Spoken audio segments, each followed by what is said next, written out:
ಇವತ್ತಿದು chef Sagar ಸುವರ್ಣ. ನಾವಿವತ್ತು chicken ಸುಕ್ಕ ಮಾಡ್ತಾ ಇದ್ದೇವೆ. ಚಿಕನ್ ಸುಕ್ಕ ಅಂದರೆ ಡ್ರೈ ಅಲ್ಲ, ಗ್ರೇವಿ. ತುಂಬ ಈಸಿಯಲ್ಲಿ ಹೇಗೆ ಮಾಡೋದಂತ ನಾನು ನಿಮಗೆ ಹೇಳಿಕೊಡ್ತೇನೆ. ಫಸ್ಟಿಗೆ ನಾವಿವಾಗ ಚಿಕನನ್ನು ಸಣ್ಣ ಸಣ್ಣದಾಗಿ ಕಟ್ ಮಾಡಿ ಇಟ್ಕೊಳ್ಬೇಕು. ನಾನು ಕೋಳಿ ಸುಕ್ಕ ಮಾಡುವಾಗ ದೊಡ್ಡ ದೊಡ್ಡ ಪೀಸ್ ಹಾಕೋದಿಲ್ಲ, ಯಾಕಂತ ಹೇಳಿದರೆ ಅದು ಟೇಸ್ಟ್ ಬರೋದಿಲ್ಲ. ಸೊ ಅದಕ್ಕೆ ಸಣ್ಣ ಸಣ್ಣ ಪೀಸ್ ಮಾಡಿಡ್ತೇನೆ. ಇವಾಗ ಕಟ್ ಮಾಡಿಟ್ಟು ಚಿಕನನ್ನು ನಾವು ವಾಶ್ ಮಾಡ್ಕೊಳ್ಬೇಕು. ನಾವಿವಾಗ ಚಿಕನನ್ನು 3-4 ಸಲ ವಾಶ್ ಮಾಡಿದ್ದೇವೆ, ಯಾಕಂತ ಹೇಳಿದರೆ ನಾನು ಯೂಸ್ ಮಾಡಿದ್ದು ಫ್ರೋಝನ್ ಚಿಕನ್. ಸೊ ಅದು ಎಷ್ಟು ಸಲ ವಾಶ್ ಮಾಡಿದರೂ ಅಷ್ಟು ಒಳ್ಳೆಯದು. ಯಾಕಂತ ಹೇಳಿದರೆ ಜಾಸ್ತಿ ವಾಶ್ ಮಾಡಲಿಲ್ಲ ಅಂತ ಹೇಳಿದರೆ ಅಡಿಗೆ ಆಗುವಾಗ ಸ್ವಲ್ಪ ಸ್ಮೆಲ್ಲೆಲ್ಲ ಬರುತ್ತೆ, ಅಂದರೆ ಟೇಸ್ಟ್ ಚೆಂದ ಇರೋದಿಲ್ಲ. ಸೊ ನಾನಿವಾಗ ವಾಶ್ ಮಾಡಿಟ್ಟಿದ್ದೇನೆ. ಇದಕ್ಕೆ ನಾವಿವಾಗ ಚಿಲ್ಲಿ ಪೌಡರ್, ಟರ್ಮೆರಿಕ್ ಮತ್ತು ಸಾಲ್ಟ್ ಹಾಕ್ಬಿಟ್ಟು ಮಿಕ್ಸ್ ಮಾಡಿ ಇಟ್ಕೊಳ್ಳುವ. ಮಿಕ್ಸ್ ಮಾಡಿಟ್ಟರೆ ಸ್ವಲ್ಪ ಅಡಿಗೆಲ್ಲ ಆಗುವಾಗ ಲಾಸ್ಟಿಗೆ ಪೀಸಲ್ಲೆಲ್ಲ ಉಪ್ಪು ಖಾರ ಎಲ್ಲ ತಾಗಿರ್ತದೆ. ಇಲ್ಲದ ಹೇಳಿದರೆ ಟೇಸ್ಟೇ ಇರೋದಿಲ್ಲ, ಸ್ವಲ್ಪ ಪೀಸೆಲ್ಲ ಸಪ್ಪೆ ಸಪ್ಪೆ ಇರ್ತದೆ, ಟೇಸ್ಟು ಎಲ್ಲ ಇರೋದಿಲ್ಲ. ಸೊ ಅದಕ್ಕೆ ಸ್ವಲ್ಪ ಅಡಿಗೆ ಸ್ಟಾರ್ಟ್ ಮಾಡುವಾಗ ಮುಂಚೆ ಸ್ವಲ್ಪ ಮಿಕ್ಸ್ ಮಾಡಿಟ್ಟರೆ ಒಳ್ಳೆಯದು. 2 ನೀರುಳ್ಳಿ, 1 ಟೊಮೆಟೊ, 6 ಎಸಳು ಬೆಳ್ಳುಳ್ಳಿ ಮತ್ತು 1 ಶುಂಠಿ, ಇಷ್ಟು ಸಾಕು. ಇಷ್ಟು ಇದನ್ನು ಇವಾಗ ನಾವು ಕಟ್ ಮಾಡಿ ಇಟ್ಕೊಳ್ಬೇಕು. ಸೊ ನಾನಿವಾಗ ಕಟ್ ಮಾಡಿ ಇಟ್ಟಿದ್ದೇನೆ. ಶುಂಠಿ ಬೆಳ್ಳುಳ್ಳಿ ಪೇಸ್ಟ್ ಇದ್ದರೆ ತುಂಬ ಒಳ್ಳೆಯದು. ಸೊ ನನ್ನ ಹತ್ರ ಪೇಸ್ಟ್ ಇಲ್ಲ, ಸೊ ನಾನು ನಾರ್ಮಲಾಗಿ ಶುಂಠಿ ಬೆಳ್ಳುಳ್ಳಿ ಸಣ್ಣದಾಗಿ ಕಟ್ ಮಾಡಿ ಇಟ್ಕೊಂಡಿದ್ದೇನೆ. ಗ್ಯಾಸ್ ಉರಿ ಇವಾಗ ಸಣ್ಣ ಫ್ಲೇಮಲ್ಲಿಟ್ಟು ಇವಾಗ ಒಂದು ಬಾಣಲೆ ಇಟ್ಟಿದ್ದೇನೆ. ಬಾಣಲೆ ಇಟ್ಟು ಅದಕ್ಕೆ ಸ್ವಲ್ಪ ಆಯಿಲ್ ಹಾಕಬೇಕು. ಇದಕ್ಕೆ ನಾವಿವಾಗ ಪಲಾವ್ ಎಲೆ, ಚಕ್ಕೆ, ಲವಂಗ ಮತ್ತು 1 ಏಲಕ್ಕಿ ಹಾಕಿದ್ದೇನೆ. ಸೊ ನಾನು ಮಿಸ್ಟೇಕ್ ಆಗಿ ಇವಾಗ ನಾನು ಹೈ ಫ್ಲೇಮಲ್ಲಿ ಇಟ್ಟಿದ್ದೆ, ಅದೆಲ್ಲ ಸಿಡಿತಾ ಇದೆ. ಇವಾಗ ಸಣ್ಣಗೆ ಕಟ್ ಮಾಡಿ ಇಟ್ಕೊಂಡಿದ್ದ ಬೆಳ್ಳುಳ್ಳಿ ಮತ್ತು ಶುಂಠಿಯನ್ನು ನಾನಿವಾಗ ಹಾಕಿದ್ದೇನೆ. ಇದನ್ನು ಹಾಕಿ ಮಿಕ್ಸ್ ಮಾಡಬೇಕು, ಸ್ವಲ್ಪ ಫ್ರೈ ಮಾಡಬೇಕು, ಚೆನ್ನಾಗಿ ಫ್ರೈ ಮಾಡಬೇಕು. ಫ್ರೈ ಮಾಡಲಿಲ್ಲ ಅಂತ ಹೇಳಿದರೆ ಹಸಿ ಹಸಿ ಸ್ಮೆಲ್ ಬರುತ್ತೆ. ಮಾಡಿ ಇಟ್ಕೊಂಡಿರೋ ಆನಿಯನ್ ಹಾಕಿ ಫ್ರೈ ಮಾಡಬೇಕು, ಬ್ರೌನ್ ಆಗುವಷ್ಟು ಫ್ರೈ ಮಾಡಬೇಕು, ಬ್ರೌನ್ ಆಗೋದರ.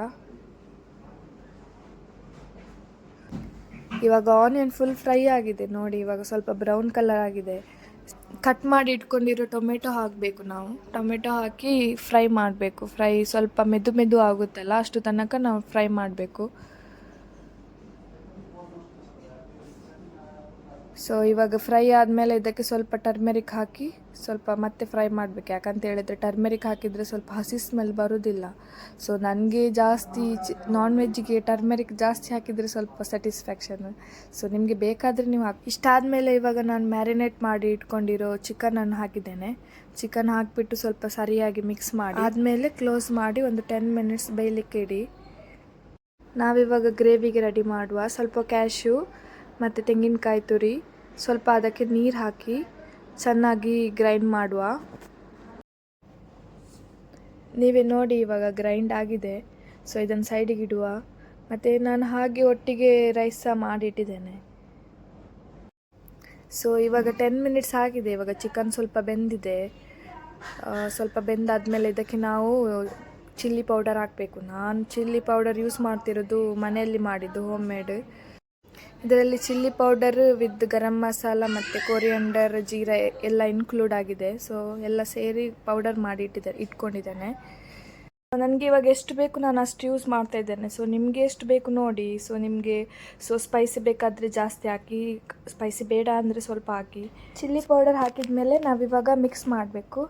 ಮಿಕ್ಸ್ ಮಾಡಿ ಆದಮೇಲೆ ನಾವು ಗ್ರೇವಿಗೆ ಅಂತ ರೆಡಿ ಮಾಡಿರೋ ತೆಂಗಿನಕಾಯಿ ಹಾಲಿದೆಯಲ್ಲ, ಅದನ್ನು ಹಾಕಬೇಕು. ಅದನ್ನು ಹಾಕಿದ ಮೇಲೆ ಸ್ವಲ್ಪ ಟೇಸ್ಟ್ ನೋಡಿ. ನಿಮಗೆ ಜಾಸ್ತಿ ಸ್ಪೈಸಿ ಬೇಕಾದರೆ ಇನ್ನೂ ಸ್ವಲ್ಪ ಚಿಲ್ಲಿ ಪೌಡರ್ ಹಾಕಿ. ನಾನು ಚಿಲ್ಲಿ ಪೌಡರ್ ಹಾಕಿದ ಮೇಲೆ ಚೆನ್ನಾಗಿ ಮಿಕ್ಸ್ ಮಾಡಿ. ಸೊ ನೋಡ್ತಾ ಇದ್ದೀರಲ್ಲ ನೋಡಿ, ಈ ಥರ ಕಾಣ್ತದೆ. ಇದಾದಮೇಲೆ ಒಂದು 15 ಮಿನಿಟ್ಸ್ ಬೇಯಲಿಕ್ಕೆ ಬಿಡಿ.